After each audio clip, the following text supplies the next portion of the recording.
We got a Friday feature listing for you today coming from Cambridge. And please watch this because I'd rather be getting my PJs on, watching West Wing, and drinking a non-alcoholic beer because there's 8 days left in dry January. Not that I'm counting or anything, but clearly there's a lot of other things I'd rather be doing, and I wanted to get this video out to you guys today. Now I'll tell you somebody who definitely wouldn't want this house, and that's Trump, because there is not a lot of Greenland around here.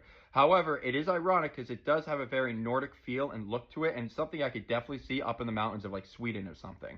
Now, just because you don't see a lot of green doesn't mean there isn't a lot of green going into the area, with a multi-billion-dollar redevelopment plan slated for the surrounding areas. Do you see what I did there? Anyways, I digress. What you see here is the main floor located on level 2, which you get a living room, kitchen, bedroom, bathroom, and a washer dryer hookup in a closet. And this 25-foot tall wall loaded with windows that brings in a ton of natural light.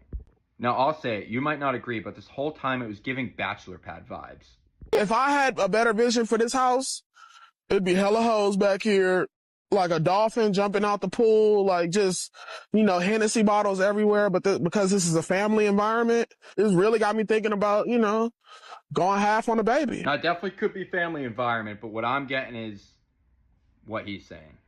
More about the house. I mean, if you guys even care at this point, this thing has gone so off the rails, I don't even know if you're still watching, but this is a master bedroom. The master bedroom goes out to a back deck. The back deck has a view of a parking lot. But like I said, that could be changing. Downstairs, we have another bathroom and 3 more cells. Bedrooms.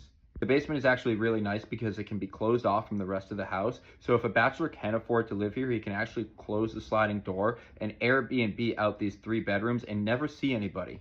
For other bedrooms that I've seen, these actually do have a decent amount of square footage, as you can see here. And the third one has its own separate entrance, so you can actually use it as like a gear room or something if you wanted to be able to bring in your skis or your bikes without having to walk them through the whole house. Full disclosure though, I don't really remember this part because I was really focused on whether or not I could have one of these lollipops.